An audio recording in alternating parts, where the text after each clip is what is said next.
Hello, hello, Sunshine Gang. You are here for another Dose of Sunshine episode with me, Sunny Nielsen, messaging expert. So today, as you can see, I am outside because this is the life of a business mom. So you get me. Of course, I did not forget about you, my lovely Sunshine Gang. I wanted to make sure that I sent you a little note here before I jump in the pool with my kiddos. So we are going to jump right in. If you're catching with me live, of course, drop in the hashtag live. If you catch this replay, please would love a note in the comments, hashtag replay. But let's dive right in to the topic of today's live stream, which is jargon, industry jargon to be precise. Do you do it? Do you not? Yes, no. It is a deep question. Now, I would love if you think that it is okay to use industry jargon when talking to your ideal client, whether it's out on Facebook, in an ad, in print. What do you think? Drop your note, drop yes for jargon or no for jargon in the comments. I want to know what you think because this is kind of a hot topic. Some people, they're really specific. They're like, well, if I use it, then only the people that I want to come and join me in my industry or only my ideal client will be able to understand it and interpret it. And then they'll come and they'll know that they're an insider. They can be a part of what I'm doing. And then there's the opposing side that they say, no, industry jargon, never do it. Ever, ever. It's horrible. Never do it. You're alienating people. So would love your thoughts on if you think it. Of course, drop it in the comments. Yes for jargon, industry jargon. No for no industry jargon. Please drop it in here. I'm going to give you my opinion and my take on this.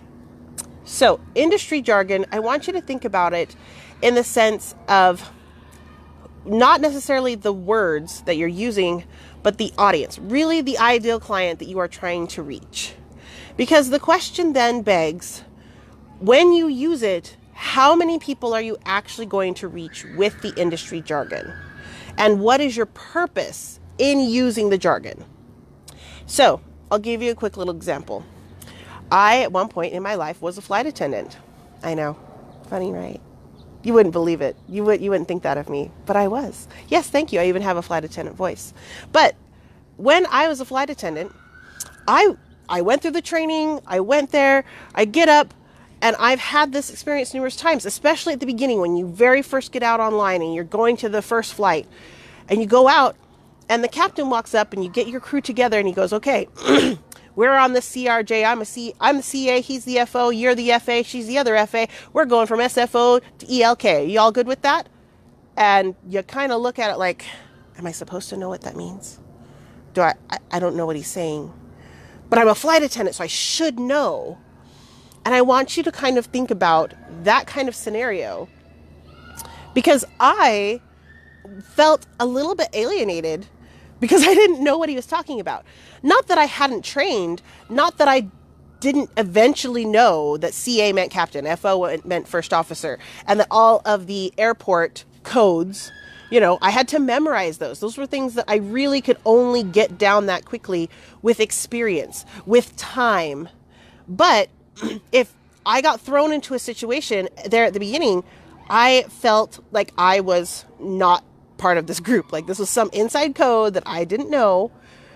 And so I felt really bad about the situation. I felt like I was somehow less than because I didn't pick it up like super, super fast. And so I want you to kind of think about that story and kind of think not necessarily the ideal client of where they are and where you think they are. That's the key, where you think they are right now. Because where you think they are right now may not necessarily be where they think they are right now.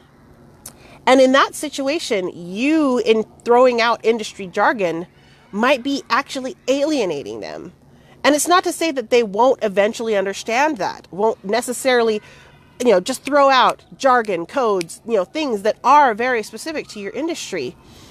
But take yourself back and just realize that, you may have knowledge, you may have, this deep understanding of this industry and the jargon and the little nuances that happen within this industry. But your ideal client, while they may still be here with you, or they may be up and coming in your industry, they may not have that deep, nuanced level of knowledge of this information and of these codes. And so they might still be your ideal client, but they still might be learning. So that's my take on it. I do think that industry specific information, jargon, terms is good to use when you are really trying to reach a very specific group of people. So I wouldn't really recommend it for like Facebook ads or general print ads. Like if you were creating like a white paper that is only supposed to be going to, neurosurgeons at this certain level, and that that that's the only people that are meant to see this information, absolutely. Go use the jargon, because then you are reaching them at their level where they're at right now. But as far as general marketing information and marketing terms, I really wouldn't recommend it. I really would recommend that you take it down a notch and really take it down to kind of the lowest common denominator. I always want you to think about my ideal client. There tends to be a range of ideal client levels. They might be right at your level, super expert, way nuanced in your industry, but you might also be trying to reach those people that are still trying to learn about the industry. They've mastered a couple of things, but they're still trying to gain a few more insights, really get deeper into certain key areas. And they still are your ideal client. And so you want to make sure that you can still reach them and that you don't alienate them as you continue to nurture them along the client journey. So when it comes to industry jargon in your marketing, in your messaging, I really want you to take a step back and really do some deep thinking and ask yourself, if I use the industry jargon, am I really reaching the widest audience for this one message? Because remember, if this one message is only supposed to be going to this super niche, very specific group of people that will only, that you will seem like you're not reaching them at their level without using the industry jargon, go for it. Absolutely go for it. But if you are trying to reach people that are still working along the journey, don't sell yourself short. Don't cut them out of the conversation by using the industry jargon. So if this has resonated with you, please drop a note in the comments. I would love to hear how you do or do not use your industry jargon. If you use industry jargon in your specific industry, in your marketing, please drop a comment in the notes, or a note in the comments. Please drop a note in the comments. I would love to hear how you are using your industry jargon to help capture your ideal client and in what situation you're using it. And if you don't, I would love to hear your reasons why you don't do it. So that is my quick little live stream for today. That is tip number 3 in the 5 tips to help you better speak to your ideal client. Again, tip number 3, industry jargon. It's kind of a gray area. And so I guess it's, you kind of got to go with your gut and realize who you're trying to speak to at that time. So industry jargon, as a general rule, no. But if you are trying to reach a very specialized niche group of people that won't really get the information without using the industry jargon, go for it. Otherwise, jargon, kind of a no-no in your general marketing. So once again, I am Sunny Nielsen.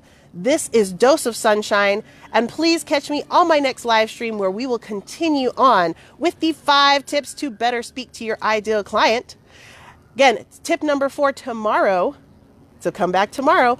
Tip number 4 will be speaking to your client where they're at and on the platform they're at. And I will explain a little bit more about how you can do that and the importance of speaking to them in their platform and in their way of communicating on tomorrow's live stream. So if you've joined me one more time, I am Sunny Nielsen, messaging expert, and I will catch you on the next Dose of Sunshine.